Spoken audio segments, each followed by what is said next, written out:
नमस्कार भाई सभी बच्चों को। सभी बच्चे जय मां सरस्वती का नाम ले भी।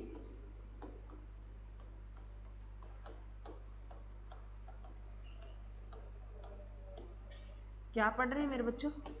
पॉलिटी पढ़ रहे हैं। क्या पढ़ रहे हैं? पॉलिटी पढ़ रहे हैं। वैसे इसका पूरा नाम पॉलिटिकल साइंस होता है मेरे बच्चों, हम शॉर्ट नाम से पुकारते हैं पॉलिटी। पॉलिटी जो है एग्जाम के लिए तो मोस्ट इंपॉर्टेंट है ही, बाकी नॉलेज के लिए भी बहुत जरूरी है। तो इसमें जो हमारा चल रहा है मेरे बच्चों, हम भाग है क्या कर रहे हैं? 5 भाग है। किसका जिक्र कर रहे हैं? भाग 5 का। भाग 5 में किसका जिक्र है? संघ सरकार का। किसका जिक्र है मेरे बच्चों? संघ सरकार का। संघ सरकार है जो इसके 3 पार्ट है मेरे बच्चों, कार्यपालिका, विधायिका, न्यायपालिका। अभी मैं पीछे तुम्हें बता के आई हूँ। तो कार्यपालिका में हमने जो कर लिया, राष्ट्रपति के बारे में पढ़ लिया, जो आर्टिकल 52 से 61 तक उसका वर्णन है। उसकी कार्यकारी शक्तियां कर ली थी हमने, कौन कौन सी वो किस किस की नियुक्ति कर सकता है और उनके पास कौन कौन सी पावर है। उसके बाद जो है मेरे बच्चों हमने उपराष्ट्रपति पढ़ा। उपराष्ट्रपति जो आर्टिकल 63 में जिक्र है, उसका विभाग का एक उपराष्ट्रपति होना चाहिए। और वर्तमान में जो है राष्ट्रपति कौन है? द्रौपदी मुर्मू है। और उपराष्ट्रपति कौन है मेरे बच्चों? सीपी राधाकृष्णन है, जो हाल ही में चुन के आए हैं। और उसके बाद जो है मेरे बच्चों हमने प्रधानमंत्री किया। तो ये तुमसे ये नाम ना पूछ के अब ये पूछता कौन से नंबर के हैं। तो जो है राष्ट्रपति अब कौन से नंबर की है? 15वें नंबर की है। और जो उपराष्ट्रपति भी कौन सा आ गया? 15वां आ गया। प्रधानमंत्री भी कौन सा है? 15वें नंबर का। कौन है? नरेंद्र मोदी। तो तीनों याद रखना। ये अब व्यक्तिगत जो है कौन से नंबर के आगे? तीनों 15वें नंबर के हो गए। अब इजिली याद करने में कोई दिक्कत नहीं होगी। तीनों ही क्या हो गए? 15वें नंबर के हो गए। तो प्रधानमंत्री के बारे में पढ़ लिया मेरे बच्चों। उसके बाद जो है हमने महान्यायवादी पढ़ा। में एक महान्यायवादी से क्वेश्चन 100% आता है। आर्टिकल है 76, जो 76 नंबर आर्टिकल है। ये एग्जाम में बहुत बार क्वेश्चन आया है। और क्योंकि ये क्या होता है, भारत का सबसे बड़ा वकील होता है महान्यायवादी। तो ये पूछता है मेरे बच्चों, वर्तमान में महान्यायवादी कौन है? आर है वेंकट रमणीय महान्यायवादी है, जो आर्टिकल 76 के तहत चुने जाते हैं। कौन चुनता है? राष्ट्रपति इसकी नियुक्ति करता है। उसके बाद हमने मेरे बच्चों संसद का जिक्र किया था। कल हमारा जो टॉपिक चला था वो पूरा का पूरा संसद पे चला था। संसद मेरे बच्चों, इसके हम 3 पार्ट जो पढ़ते हैं, लोकसभा और राज्यसभा और राष्ट्रपति। एग्जाम में मैंने ये बार बार मैं इसलिए लिखती हूं तुम भूल ना जाओ। और एग्जाम में क्वेश्चन आता है भी जो है संसद के 3 पार्ट है, 3 अंग है, 3 भाग है। कैसे भी क्वेश्चन पूछ ले तुमसे, तो लोकसभा, राज्यसभा और राष्ट्रपति। राष्ट्रपति हमने पढ़ लिया है पीछे, ठीक है। अब जो है कल इनके बारे में जिक्र किया था। तो इसमें लोकसभा जो निम्न सदन है मेरे बच्चों, राज्यसभा उच्च सदन है। लोकसभा निम्न सदन है, राज्यसभा उच्च सदन है। ये एग्जाम में क्वेश्चन आ चुके हैं। और अगर पूछे भी स्थायी सदन कौन सा है जो भंग नहीं किया जा सकता, तो राज्यसभा कैसा सदन है मेरे बच्चों? स्थायी सदन है, जो कभी भी भंग नहीं किया जा सकता। तो इसका मतलब ये स्थायी है, तो ये कैसा हो गया? अस्थायी हो गया। एक तुम्हें पता हो तो एक अपने आप निकल जाता है। राज्यसभा जो है कैसा सदन? स्थायी सदन। ये कौन कैसा सदन? अस्थायी सदन। तो अस्थायी हो गया, मतलब इसको भंग किया जा सकता है। तो अस्थायी सदन जो है मेरे बच्चों कौन सा रे? लोकसभा। जिनको कौन करता है भंग? राष्ट्रपति कर सकता है। किसकी सलाह पर? प्रधानमंत्री की सलाह पर लोकसभा को भंग कर सकता है। कौन है? राष्ट्रपति। क्लियर मेरे बच्चों? तो इसमें अब तुमसे क्वेश्चन पूछता है भी लोकसभा का मेंबर बनने के लिए क्या जो है, लोकसभा का जो है मेंबर बनने के लिए कितनी आयु होनी चाहिए? तो कितनी आयु होनी चाहिए? 25 वर्ष। तो इसका मेरे बच्चों जो राज्यसभा बड़ा है तो बड़ी उम्र होनी चाहिए, इसकी 30 वर्ष और इसकी 25 वर्ष होनी चाहिए। तो एग्जाम में क्वेश्चन आता है भी जो है राज्यसभा का मेंबर बनने के लिए आयु कितनी होनी चाहिए? 30 वर्ष होनी चाहिए। और लोकसभा का मेंबर बनने के लिए आयु कितनी होनी चाहिए? 25 वर्ष होनी चाहिए। बस 3 बातें ध्यान रखनी है, राष्ट्रपति, उपराष्ट्रपति और राज्यपाल। जिनके बारे में राष्ट्रपति उपराष्ट्रपति तो हमने पढ़ लिया, राज्यपाल हम राज्य का जिक्र करेंगे, तब राज्यपाल का जिक्र करेंगे। तो ये तीनों पद जो है जिनकी उम्र कितनी होती है मेरे बच्चों? 35 वर्ष। 3 याद रखना है, जिनकी उम्र, एक राष्ट्रपति हो गया, एक जो है मेरे बच्चों उपराष्ट्रपति हो गया, और एक जो है कौन हो गया, राज्यपाल हो गया। इन तीनों की उम्र कितनी होती है, 35 वर्ष होती है। बाकी लोकसभा का मेंबर, लोकसभा में बहुमत पार्टी, जो पार्टी बहुमत पाती है उसका कौन बनता है, प्रधानमंत्री बनता है, तो उसकी उम्र कितनी होनी चाहिए, 25 वर्ष। तो प्रधानमंत्री बनने के लिए उम्र कितनी होनी चाहिए मेरे बच्चों, 25 वर्ष होनी चाहिए। और जो है राज्यसभा का मेंबर बनने के लिए उम्र कितनी होनी चाहिए, 30 वर्ष होनी चाहिए। क्लियर, अरे क्लियर है। अब सीएम वगैरह जो मेरे बच्चों, ये तुम याद रखना, इनमें आगे पीछे मत करना। वहां हम पढ़ेंगे विधानसभा और विधान परिषद। जब राज्य की बात आएगी ना, जब भारत की बात आ रही है, भारत सरकार की बात कर रहे हैं, तो इसमें क्या आ रहा है, लोकसभा और राज्यसभा। जब राज्य है वो भी भारत की तरह ही अपना एक अलग से राज्य अपना काम चलाएगा, तो उसमें किसका जिक्र करेंगे हम, विधानसभा और विधान परिषद का। यहाँ जो संसद दिया है वहां विधानमंडल आ जाएगा, वहां क्या आ जाएगा, विधानमंडल। वहां भी विधानमंडल के 3 पार्ट होंगे, विधानसभा और विधान परिषद और राज्यपाल। यहाँ जो संसद के 3 पार्ट है, लोकसभा, राज्यसभा और राष्ट्रपति। ठीक है, तो और जो ये कार्य कर रहा है देश में, वो अपने राज्य में कार्य करेंगे। यहाँ लोकसभा की जगह विधानसभा लेंगे, और जो है राज्यसभा की जगह विधान परिषद लेंगे, और राष्ट्रपति की जगह राज्यपाल लेंगे। ये जब जिक्र करूंगी तब मैं कहूंगी रे पीछे मैंने तुम्हें बताया था।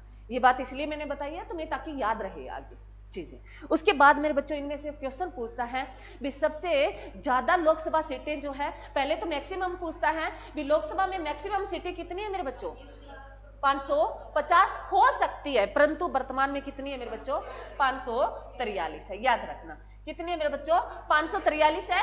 ये पहले 45 हुआ करती थी, 545 हुआ करती थी। 2 कौन सी हटा दी गई, अभी जिक्र चल रहा था, एंग्लो इंडियन जो हटा दी गई है, तो अभी कितनी सीटें बच गई मेरे बच्चों, 543 जो है, इतनी सीटें बच गई जिन पे इलेक्शन होता है। ये 2 तो मनोनीत किए जाते थे। क्लियर है, अरे क्लियर है। तो इससे क्वेश्चन पूछ सकता है मेरे बच्चों भी सबसे ज्यादा लोकसभा सीटें जो है किस राज्य की है, यूपी की है। लोकसभा सीटें सबसे ज्यादा किसकी है, यूपी की है। कितनी है मेरे बच्चों, 80 है। कितनी है, 80 है। और राज्यसभा जो अगर पूछे सबसे कम सीटें लोकसभा की कौन से राज्य में है, तो कई जो है आपको याद रखना है, सुनो रे, सारे नाम तो तुम्हें भाई देखो, पढ़ना तो तुम्हें पड़ेगा, जितने हैं तुम्हें ध्यान, क्या ध्यान रखना है, जो पूर्व जो 7 बहनें, 7 सिस्टर बोला जाता है, ज्योग्राफी में पढ़ाई जाती है ये बातें, जो है भारत के पूर्व साइड जो राज्य पड़ते हैं छोटे छोटे, जब मिजोरम है, मेघालय है, मणिपुर है, नागालैंड है, अरुणाचल प्रदेश है, और जो है ये इनकी क्या सीटें पड़ती है मेरे बच्चों, 1 सीट है। इसमें लोकसभा की कितनी है, 1 सीट है। क्लियर, कम पूछे तो वो सारे आ जाएंगे। उसके बाद है राज्यसभा, जिसमें कितनी सीट है मेरे बच्चों, मैक्सिमम कितनी हो सकती है, 250। राज्यसभा जिसमें मैक्सिमम कितनी हो सकती है मेरे बच्चों, 250 हो सकती है, परंतु वर्तमान में कितनी है, 245 है। परंतु ये 245 की 45 निर्वाचित नहीं होके आई, इसमें कितनी निर्वाचित होके आई है, 233 है मेरे बच्चों, और इसमें 12 प्लस की गई है। तो ये 12 कौन सी है मेरे बच्चों, जो मनोनीत किए गए 12 मेंबर, किसके द्वारा, राष्ट्रपति के द्वारा। जो 12 मेंबर मनोनीत किए जाते हैं, अगर पूछे निर्वाचित होके जो राज्यसभा में कितने मेंबर आए, तो 233, और मनोनीत पूरा करे तो 245 है।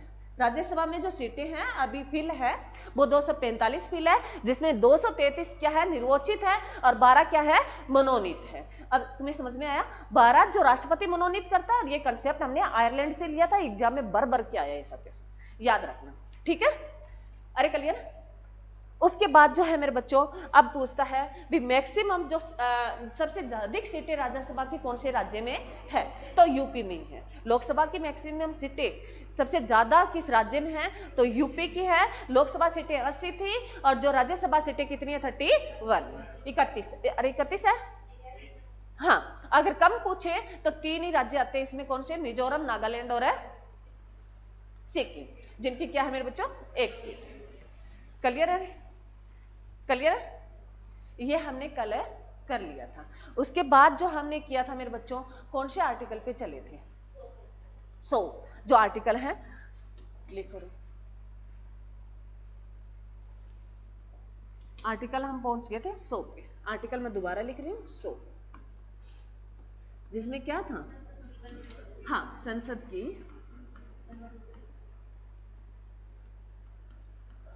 गणपूर्ति। बहुत अच्छा कंसेप्ट है मेरे बच्चों, याद रखना। लिख लो सारे, यहां तक हमने कलर कर लिया था। संसद जो है क्या मेरे बच्चों, किन से? लोकसभा और राज्यसभा और राष्ट्रपति। तो है इसमें पूछा गणपूर्ति, मतलब जो है उसमें मेंबर है, मतलब जो लोकसभा, कोई भी अगर हम मतलब कानूनी ले लेते हैं ताकि आपको इजीली याद हो जाएगा भी, कोई भी डिसीजन ले रहे हैं सरकार के प्रति तो उनकी बैठक बुलाई जाती है। कौन बुलाता है? राष्ट्रपति बुलाता है। कौन बुलाता है? बैठक राष्ट्रपति बुलाता है। और उसकी अध्यक्षता कौन करता है? लोकसभा का अध्यक्ष करता है। संसद की बैठक कौन बुलाता है? राष्ट्रपति बुलाता है। और उसकी अध्यक्षता कौन करता है? लोकसभा का अध्यक्ष। जो स्पीकर आपने देखा होगा वो एक थोड़ा सा लेके रखता है, शोर मचाती है जनता। आपने देखा पार्लियामेंट, देखिए उसमें वो जोर जोर से जैसे जज की तरह ही वो कहता है शांत रहो, मतलब बहस चलती है। तो उसमें जो है अध्यक्षता कौन करता है? लोकसभा का अध्यक्ष करता है। और जो है बुलाता कौन है बैठक? राष्ट्रपति बुलाता है। कोई डिसीजन लेना हो, इस पॉइंट को समझ रहे हैं हम, कोई डिसीजन। तो लोकसभा के मेंबर कितने आएंगे? राज्यसभा के मेंबर उस डिसीजन लेने के लिए, बातें हो रही है, पीछे आवाज आ रही है, बातें नहीं, अरे हाय लो बाद में कर लियो, कोई बात नहीं पड़ता। तो कोई डिसीजन लेना हो हमें किसी विषय पर, कोई भी डिसीजन लेना हो, तो मतलब लोकसभा में जो मेंबर है, राज्यसभा के मेंबर है, उनमें मतलब एक जो है 10वां हिस्सा होना जरूरी है उन मेंबर का। कोई भी किसी बात पर डिसीजन लेना है तो उनका क्या होना चाहिए? 10वां हिस्सा होना जरूरी है। अगर वो हिस्सा नहीं है तो उसकी गणपूर्ति कौन करेगा? संसद करती है। पूरी पार्लियामेंट उसकी गणपूर्ति के लिए कोरम होता है मेरे बच्चों, उसमें कई स्थान होते हैं, कोरम होते हैं। तो गणपूर्ति, तो ध्यान रखना भी, अगर वहां कमी है और कोई डिसीजन लेना है तो उसकी जो है वो चाहे स्पेशल भेजे भी, ये डिसीजन लिया जाएगा तो उनकी पूर्ति के लिए, ये संसद की गणपूर्ति के लिए भी, कोई भी कानून बनाना हो तो उनमें मेंबर होने चाहिए। ये हम अलग अलग चीजों में अलग अलग पढ़ेंगे, तब मैं बताऊंगी। तुम्हें इतना याद रखना है भी ये संसद की गणपूर्ति क्या है मैडम। तो मैंने तुम्हें ये बताया मेरे बच्चों, जब कोई भी फैसला लेना हो लोकसभा या राज्यसभा तो उनकी बैठक बुलाई जाती है संयुक्त। कौन बुलाता है? राष्ट्रपति। और अध्यक्षता कौन करता है? लोकसभा का अध्यक्ष। अब जो है मेंबर बुलाया गया किसी विषय के लिए और मेंबर नहीं आ रहे हैं तो ये उसकी गणपूर्ति ये कराता है, बुलाता है भी। उसका कौन सा, कोई भी सदन हो, उसके कितने मेंबर होने चाहिए? मतलब है 10वां हिस्सा होना जरूरी है। कानून बनाना, कोई भी किसी विषय पर फैसला लेना या कोई योजना लागू करने के लिए कितने मेंबर होने जरूरी है? उस सदन का 10वां हिस्सा। क्लियर?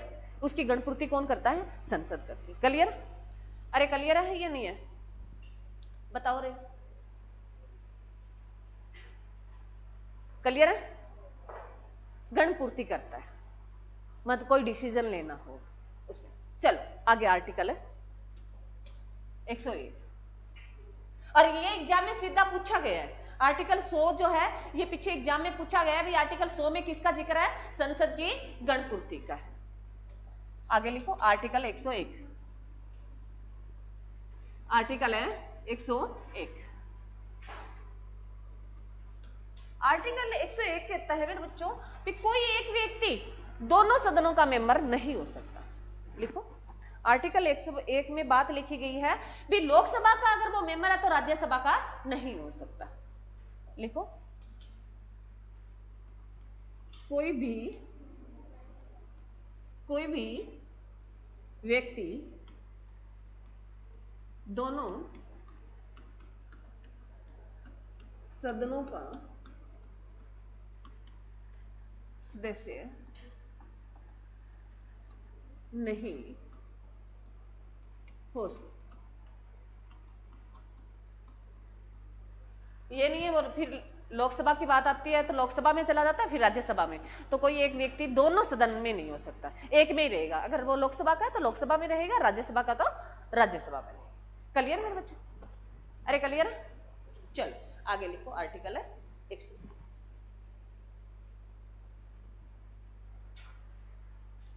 इसमें है मेरे बच्चों लोकसभा का जो है संसद का निलंबन कैसे होता है।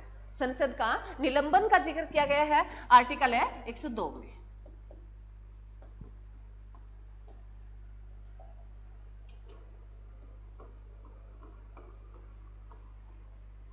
निलंबन।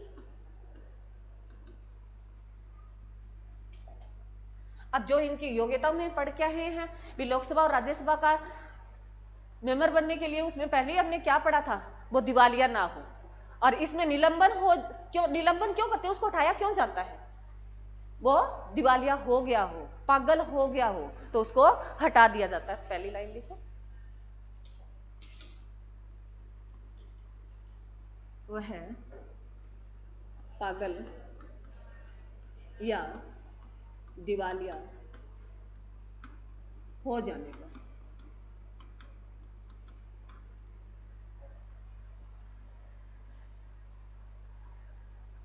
क्या हुआ, दूसरा लिखो।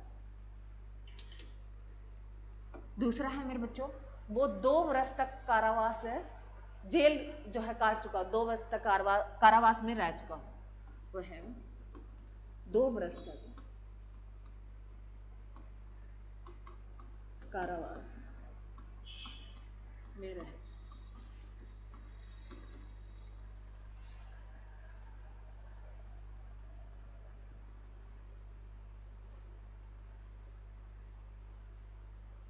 क्या हो गया, कोई नाम गलत लिख दिया, क्यों हंस रहे हो,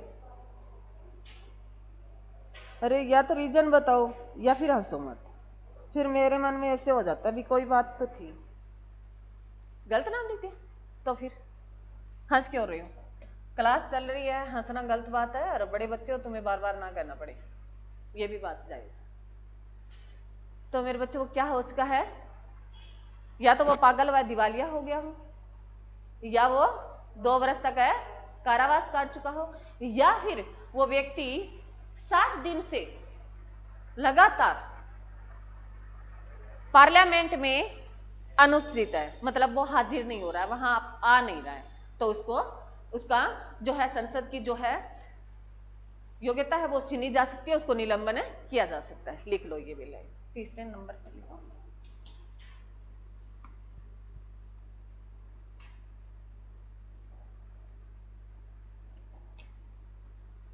कोई भी मतलब ये नहीं है मेरे बच्चे, जो लोकसभा और राज्यसभा का मेंबर होना चाहिए, कोई भी मतलब आम जनता के लिए नहीं बोल रही हूँ, या कि इनके लिए बोल रही हूँ, लोकसभा या राज्यसभा का जो मेंबर है, कोई भी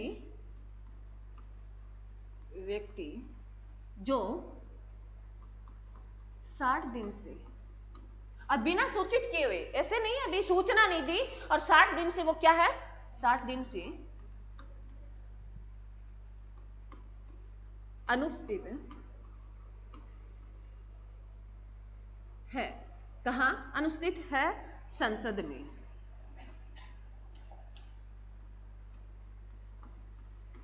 तो उसको हटाया जा सकता है। 60 दिन से वो अनुपस्थित है संसद में, तो उसको हटाया जा सकता है, और बिना सूचना के, बिना कोई इंफॉर्मेशन के। बताओ आप, बताओ क्या होता है दिवाली,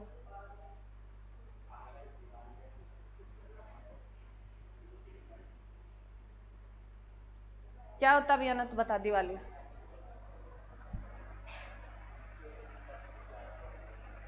क्या होता है, दिवाली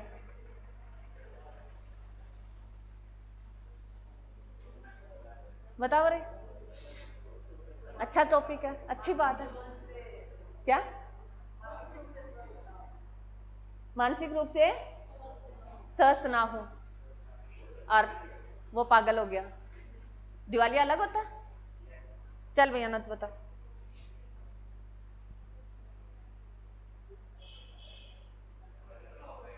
क्या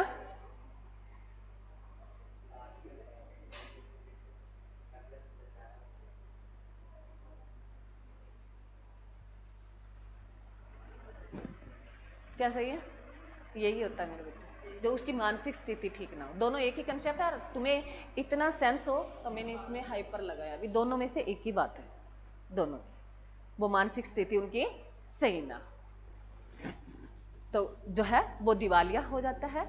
दिवालिया या पागल जो है दोनों में से एक ही है, भी कोई एक हो जाए तो उनको क्या होना चाहिए, उनको पद से निलंबन किया जा सकता है, ठीक है, अरे क्लियर है, मतलब मोटा मोटा कहने का मतलब है जी उनके कोई भी ऐसी स्थिति है वो गलत जैसे बिहेव कर रहा है तो उसकी स्थिति अगर सही नहीं है, लग रहा है भी ऐसे गलत है, तो उनको क्या किया जा सकता है, उसको निलंबन किया जा सकता है। या फिर वो 2 वर्ष तक क्या काट चुका हो, कारावास काट चुका हो, जेल में रह चुका हो, या फिर वो 60 दिन से अनुपस्थित हो किसमें, संसद में, और बिना किसी इंफॉर्मेशन के। क्लियर बच्चों, आगे लिखो आर्टिकल 103।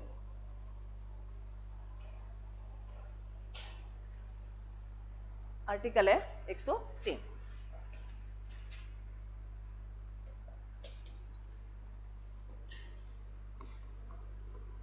एक 103 कहता है मेरे बच्चों, आर्टिकल 103 है, इसमें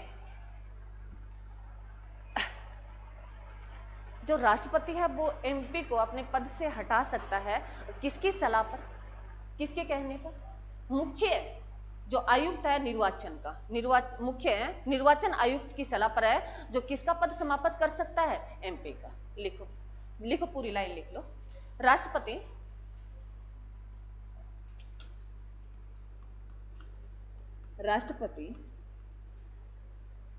मुख्य निर्वाचन आयुक्त की सलाह पर एमपी को पद से हटा सकता है। ये बात बोली गई आर्टिकल 103। बीएमपी को हटाने की जो है इजाजत है वो किसको, राष्ट्रपति को, और किसकी सलाह पे, मुख्य निर्वाचन आयुक्त की। तो मेरे बच्चों बता दो, वर्तमान में मुख्य निर्वाचन आयुक्त कौन है, बताओ। वर्तमान में कौन है मुख्य निर्वाचन आयुक्त, ज्ञानेश कुमार है। वर्तमान की बात करें तो पहले की नहीं पूछा मैंने, वर्तमान का पूछा है, ज्ञानेश कुमार।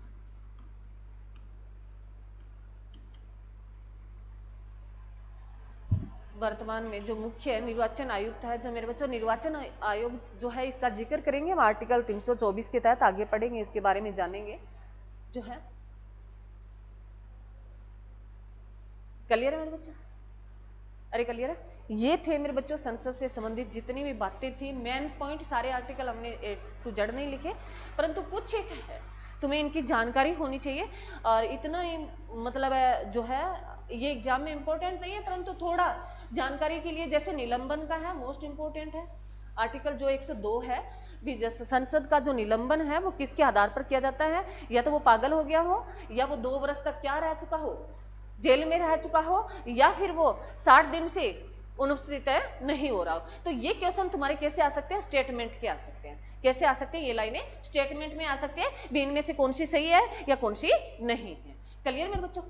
अब जो है आगे हम करेंगे न्यायपालिका। अब जो है हमने पढ़ा भी जो है भाग 5 की, अब जिक्र करेंगे हम किसका, न्यायपालिका का जिक्र करेंगे। संघ सरकार में हमने बस एक इसमें सीएजी रहता है, जो हम लास्ट आर्टिकल है, हम भाग के हिसाब से चल रही है, और जो अध्याय के हिसाब से चल रहे हैं भी, भाग 5 है उसके 5 ही अध्याय हैं, उनके हिसाब से हम पढ़ रहे हैं। तो हमारा जो है तीसरे अध्याय में किसका जिक्र है मेरे बच्चों, न्यायपालिका का।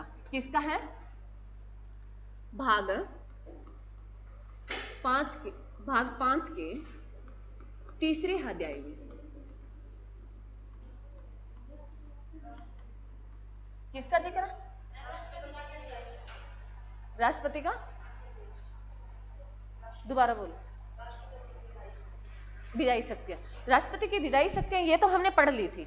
जो है आर्टिकल कौन सा है बताओ, अध्याय तीसरे में जो राष्ट्रपति की विधायी शक्तियां जो हमने पढ़ ली थी, आर्टिकल बताओ, बोलो रे। अरे अध्याय में तुम्हें मैंने सारे आर्टिकल भी लिखाई ना पीछे पर, बताओ कौन से आर्टिकल से शुरू हो रहा है, कौन से शुरू हो रहा है। बुक्स में नहीं देखो, कॉपी में देखो, जहां तुमने कॉपी में लिखा है, कॉपी में लिखा है वो बताओ ना। अध्याय 3 में किसका जिक्र है, पहले बताओ। राष्ट्रपति की विधायी शक्तियों का जिक्र है, आर्टिकल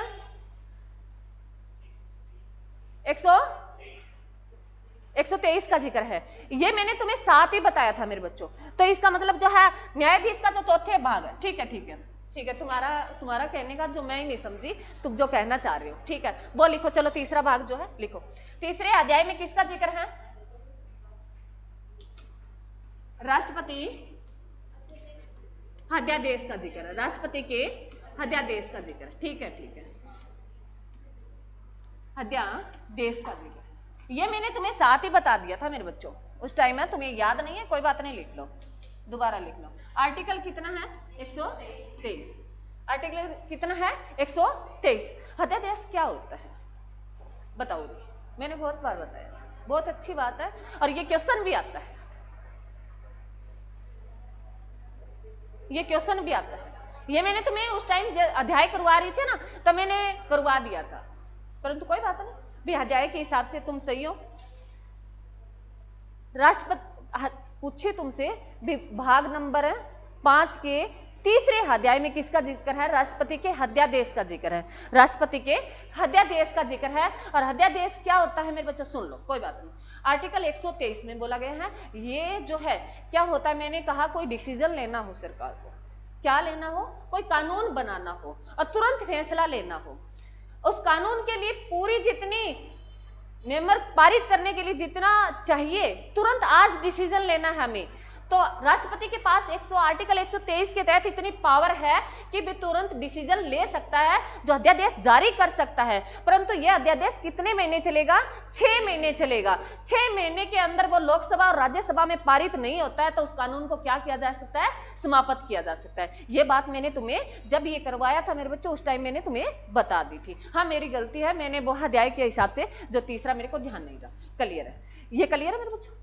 बीच में क्लियर है? अध्यादेश क्या होता है? भी कानून बना सकता है, राष्ट्रपति के पास पावर है आर्टिकल 123 के तहत, परंतु ये कानून जो बना है वो कितने महीने चलेगा? 6 महीने ही चलेगा। अगर 6 महीने में लोकसभा और राज्यसभा में पारित हो जाता है तो वो क्या कर दिया जाएगा? स्थायी कर दिया जाएगा। नहीं तो वो 6 महीने क्या चलेगा? टेम्परेरी चलेगा, और उसके बाद वो अगर नहीं पारित होता है तो उसको क्या कर दिया जाएगा? समाप्त कर दिया जाएगा। ठीक है, आगे लिखो।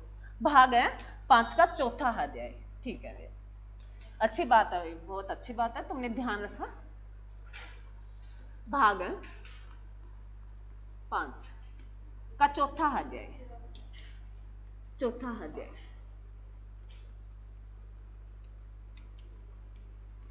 किसका जिक्र है मेरे बच्चों?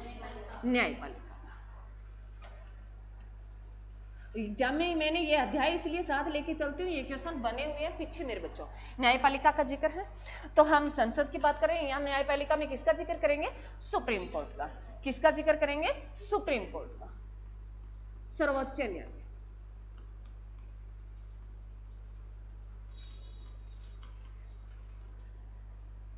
न्यायालय, सुप्रीम कोर्ट। तो कहानी इसकी तो हमने जब पॉलिटी शुरू की थी तभी शुरू होगी थी, तो इसका पीछे जो हिस्ट्री पढ़ लेते हैं पहले क्या है, फिर इसके आर्टिकल से संबंधित बातें करेंगे। पहले सुनो रे मेरे बच्चों, आप बताओ, पहले तो आपको बताया हुआ है वैसे तो। सर्वोच्च सुप्रीम कोर्ट की जो स्थापना किस एक्ट के तहत की गई? रेगुलेटिंग एक्ट के तहत, जो कब आया था मेरे बच्चों? 1773। लिखो, सुप्रीम कोर्ट की स्थापना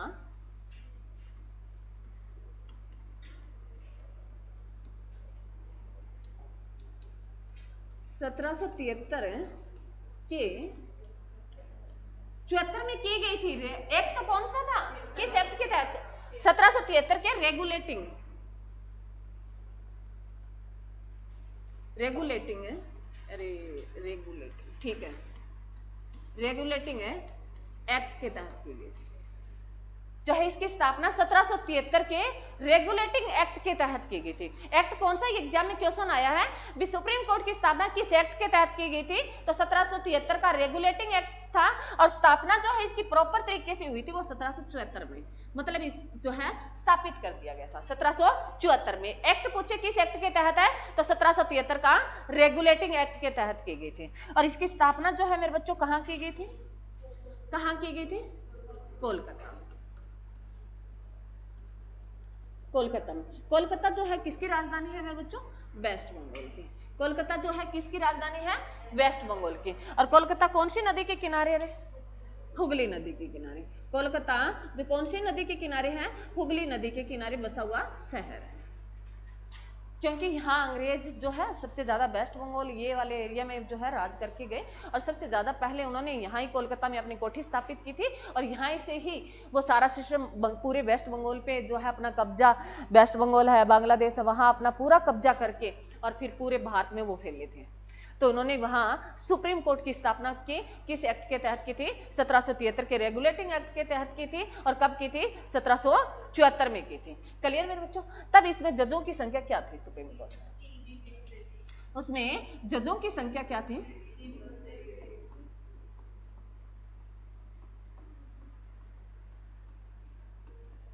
3 + 1। 3 जो है अन्य थे और एक क्या था? मुख्य न्यायाधीश था। एक क्या था? मुख्य न्यायाधीश था। तो मुख्य न्यायाधीश वो कौन था मेरे बच्चों? एलिजा एम्पे था। एलिजा एम्पे थे, और 3 अन्य थे। उसमें कौन थे मेरे बच्चों? लॉर्ड है, एक हाइड था, चेम्बर था, लिमनेस्टर था। लिमनेस्टर था। ये 3 व्यक्ति थे। लॉर्ड लगाएंगे आगे, Lord hide, Lord chamber, Lord है लिमनेस्टर, ये 3 याद रखना। और मुख्य न्यायाधीश कौन था? एलिजा एम्पे था। क्लियर मेरे बच्चों? अरे क्लियर है? आगे देखो, अब इसको फिर मैंने तुम्हें बताया भी हम कंपनी रूल कर रहे थे तब तो इसको स्थापित कर दिया गया था, और क्राउन रूल कर रहे थे तो किस अधिनियम के तहत इसे दिल्ली स्थापित कर दिया गया था? बताओ रे, किस अधिनियम? कौन सा अधिनियम मेरे बच्चों? लिखो। 1935 के, एक मिनट, 1935 के भारत शासन अधिनियम,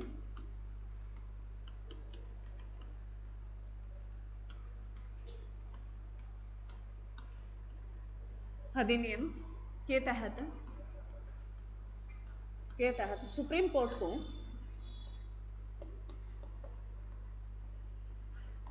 दिल्ली स्थापित कर दिया गया था।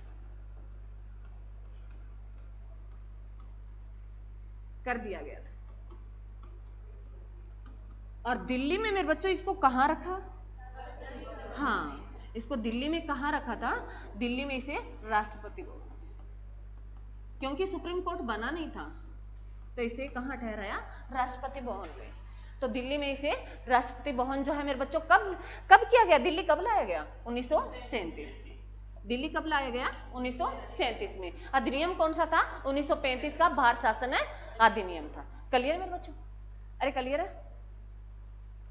अब देखो मेरे बच्चों, जो सुप्रीम कोर्ट है बना हुआ है, उसकी जो है स्थापना की थी, लिखो सुप्रीम कोर्ट जो अब दिल्ली में है। अरे सुप्रीम कोर्ट कहाँ है? वर्तमान में कहाँ है? हाँ जी, वर्तमान में कहाँ है मेरे बच्चों? दिल्ली में है। और दिल्ली में इसको स्थापित किया गया 28 जनवरी, लिख लो, 1950 में, जनवरी 1950 में। परंतु इसको लाया गया राष्ट्रपति भवन, ये नींव रख दी गई थी सुप्रीम कोर्ट की 28 जनवरी 1950 को। इसको 59 में लाया गया। इसको कब लाया गया? यहाँ जो है सुप्रीम कोर्ट बना था, जो जिसकी नींव रखी गई थी, वहां 59 में इसको स्थापित किया गया था। 59 में इसको स्थापित किया गया था। तब उस टाइम जजों की संख्या थी वो 8 थी, 7 + 1 थी। एक मुख्य न्यायाधीश था और 7 अन्य थे। क्लियर मेरे बच्चों? जो मुख्य न्यायाधीश था उस टाइम को लिख लो, जो है मुख्य न्यायाधीश था। फर्स्ट अगर पूछे लिखो, पहले ये ना लिखो मेरे बच्चों, एक मिनट, पहले जजों की संख्या लिखो, इससे याद रह जाएगा तुम्हें, क्योंकि उसमें मुख्य न्यायाधीश आ जाएगा। तो सुप्रीम कोर्ट में वर्तमान में जजों की संख्या पूछे,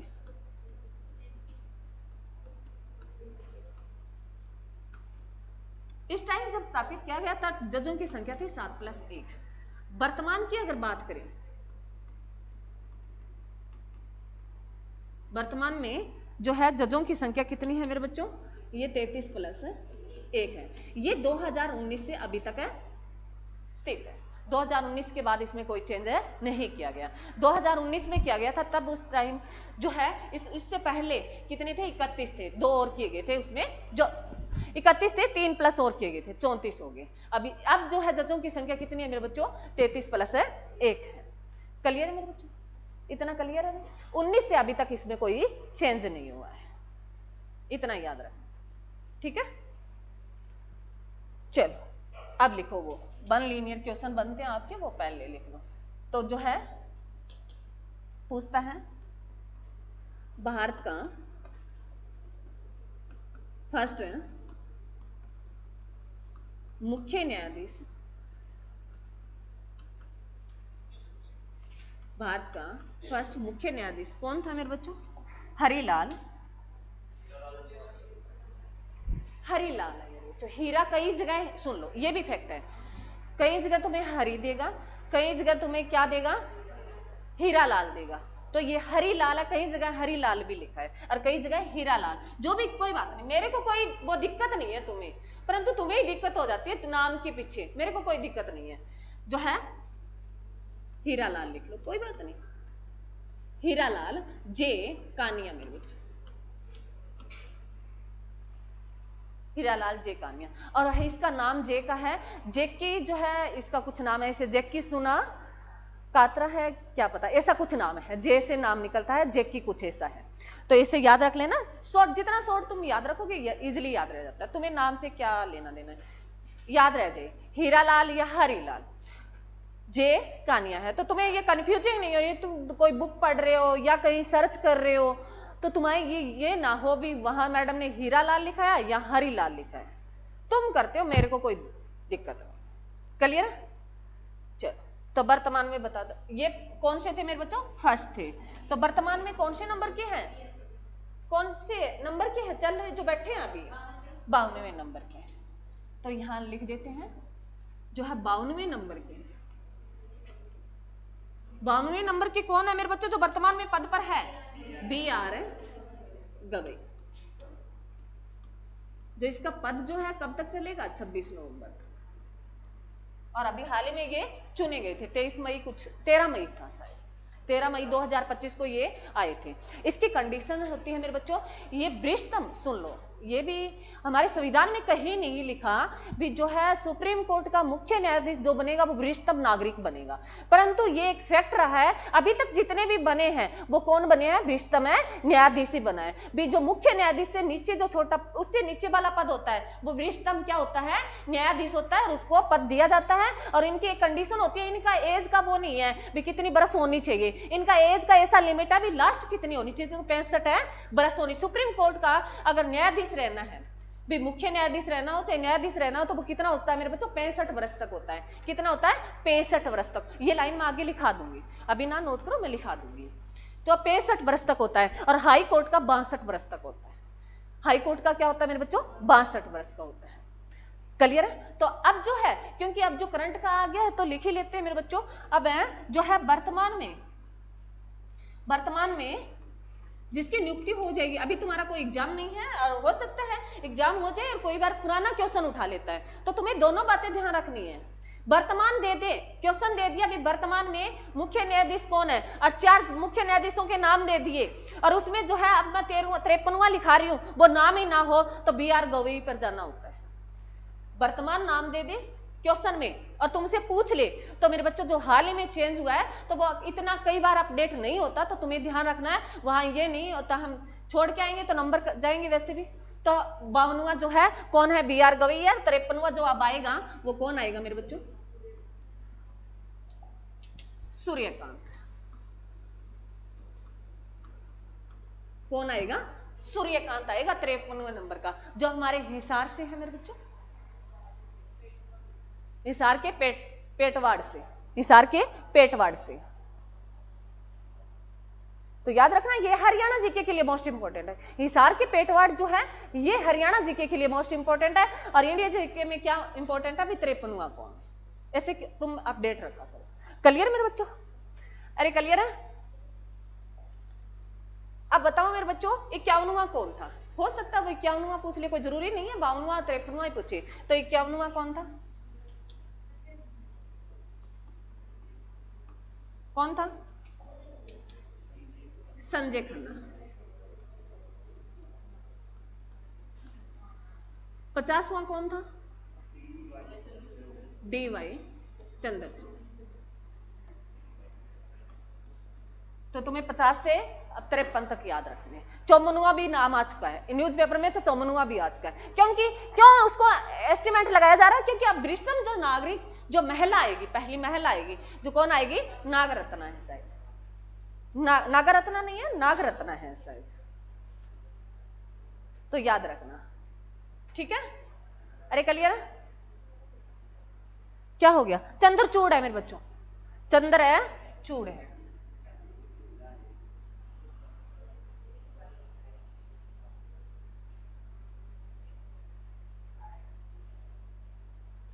लिख लिया मेरे बच्चों? अब कुछ एक वन लीनियर क्वेश्चन है, वो और लिख लो।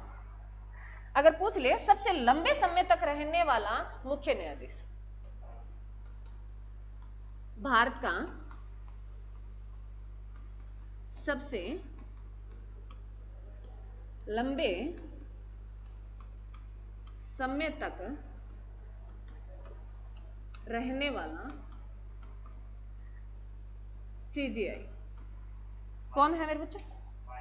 हाँ, इस डी.वाई. चंद्रचूड़ के पापा है, वाई.वी. चंद्रचूड़। डी.वाई. चंद्रचूड़ के ये पिताजी हैं, वी.वाई. चंद्रचूड़।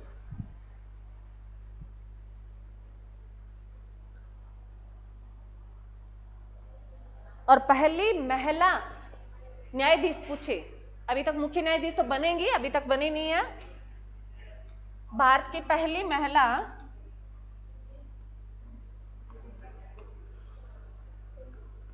फर्स्ट महिला न्यायाधीश कौन है रे? हाँ जी, फातिमा बीबी।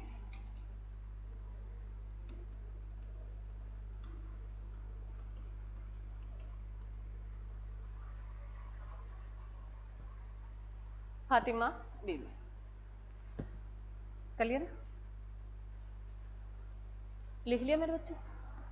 यहां तक किसी बच्चे को कोई डाउट हो, कुछ बोलना हो, कुछ ऐड कराना हो, तो भी कोई दिक्कत नहीं, बोल जाओ। क्या पता मैं भूल गई हो, मेरे को ऐसी कोई एलर्जी नहीं है, हूँ तो टीचर ही, आगे पीछे भी हो जाते हैं।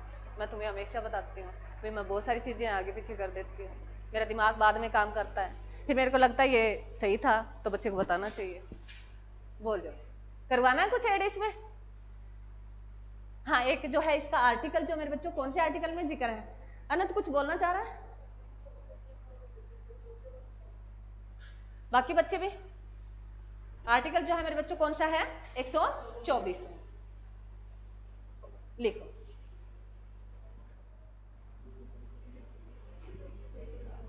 लिख लो।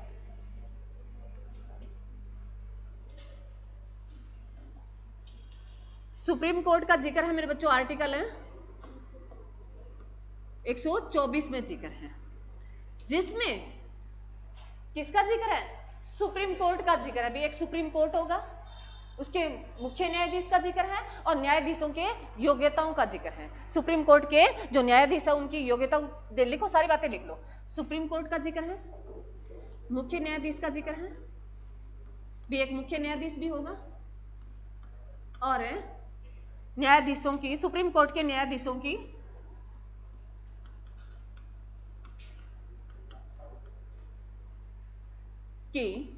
योग्यताओं का जिक्र है।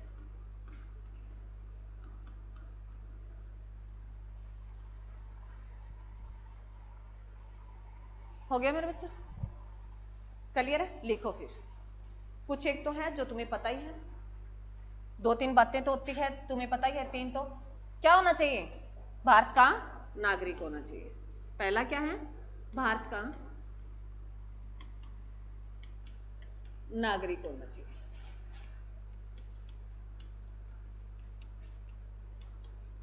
दूसरा है मेरे बच्चों, कोई अन्य लाभ के पद पर ना हो।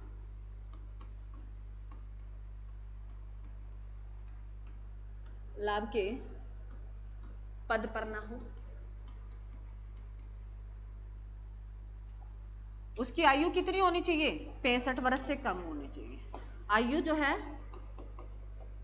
वो 65 वर्ष से कम होनी चाहिए, क्योंकि 65 का होते ही उसकी क्या हो जाएगी? रिटायरमेंट हो जाएगी।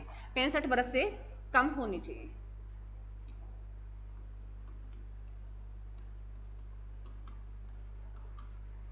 उसके बाद 2 लाइनें अब ये लिखनी तुम्हें बाद में, सुननी पहले है। लिखी तुम्हें हर कहीं मिल जाएगी, सुननी पहले। जो मुख्य न्यायाधीश होता है मेरे बच्चों, जो न्यायाधीश होते हैं सुप्रीम कोर्ट के बनते हैं, वो उससे नीचे वाले में काम करेंगे तो किस में करेंगे? हाई कोर्ट में। वो 2 या 2 से अधिक हाई कोर्ट में है, जो कितने टाइम तक, कितने समय तक वो काम कर चुका हो हाई कोर्ट में न्यायाधीशों का, कितने तक कर चुका हो बता रहे हैं ना?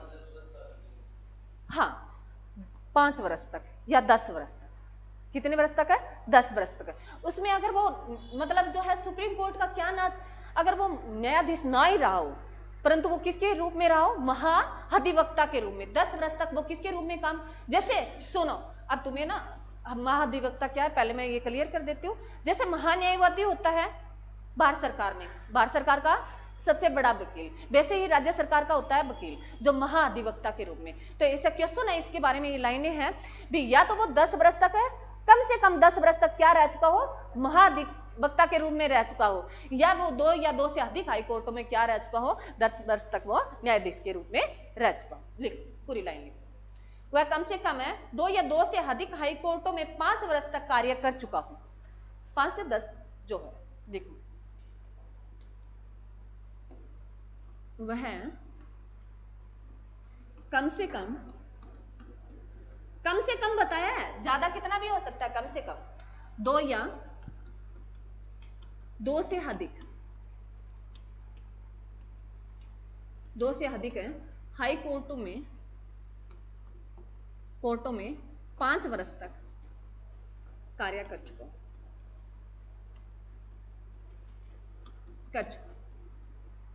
न्यायाधीश रह चुका।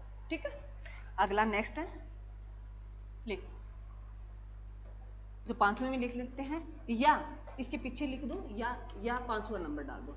या वह कौन जो सुप्रीम कोर्ट का न्यायाधीश बन रहा है, वो क्या? या वह कम से कम, एक मिनट वह कम से कम 10 वर्ष तक महाधिवक्ता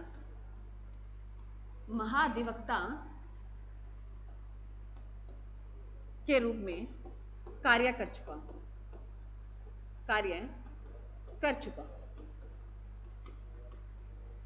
महाधिवक्ता मैंने बता दिया तुम्हें मेरे बच्चों, हम राज्य पढ़ेंगे तब जिक्र दोबारा कर लेंगे।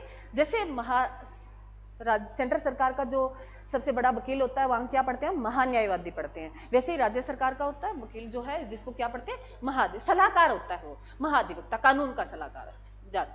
क्लियर मेरे बच्चों? अरे क्लियर है, बताओ रे। तो क्या होना चाहिए? भारत का नागरिक होना चाहिए, हर किसी में होता है। मैंने कहा 2-3 बातें वो तो होती है, वो लाभ के पद पर ना, कोई अन्य लाभ के पद पर। दूसरा वो क्या है, इसमें ये बात तुम्हें ध्यान रखनी, एग्जाम में मोस्ट इंपोर्टेंट है, एग्जाम में पूछेगा। उसकी ये पूछता नहीं है भी उसकी न्यूनतम उम्र कितनी होनी चाहिए, इसकी पूछता है अधिकतम कितनी होनी चाहिए। तो 65 वर्ष से कम ही होना चाहिए, ना कि वो 65 वर्ष पर क्या होती है सुप्रीम कोर्ट के, उसकी रिटायरमेंट होते हैं। न्यायाधीशों की क्या होती है? रिटायरमेंट होती है। और हाई कोर्ट में इसमें 62 हो जाएगी, ये याद रखना, दोनों साथ साथ रखना, एग्जाम में पूछता है, स्टेटमेंट के क्वेश्चन आते हैं। क्लियर मेरे बच्चों? अरे क्लियर है, पढ़ लो, दोबारा पढ़ लो इसके। ये कंडीशन है, नॉर्मल क्वेश्चन है मेरे बच्चों, इतनी मुश्किल नहीं है। और वैसे तो भाई मेरे बच्चों, मैंने तुम्हें बताया पॉलिटिकल, हम यहाँ क्या एक सब्जेक्ट नहीं पढ़ रहे हैं, कंपटीशन की तैयारी कर रहे हैं, कुछ बातें ध्यान रखनी होती है, बाकी सारा अबोर्ड नहीं, उतना उसमें टाइम लगता है। और तुम सोचते हो भाई हमारे 2-3 महीने में सब कुछ पूरा हो जाए, तो 2-3 महीने में नहीं होता, लंबा टाइम लगता है।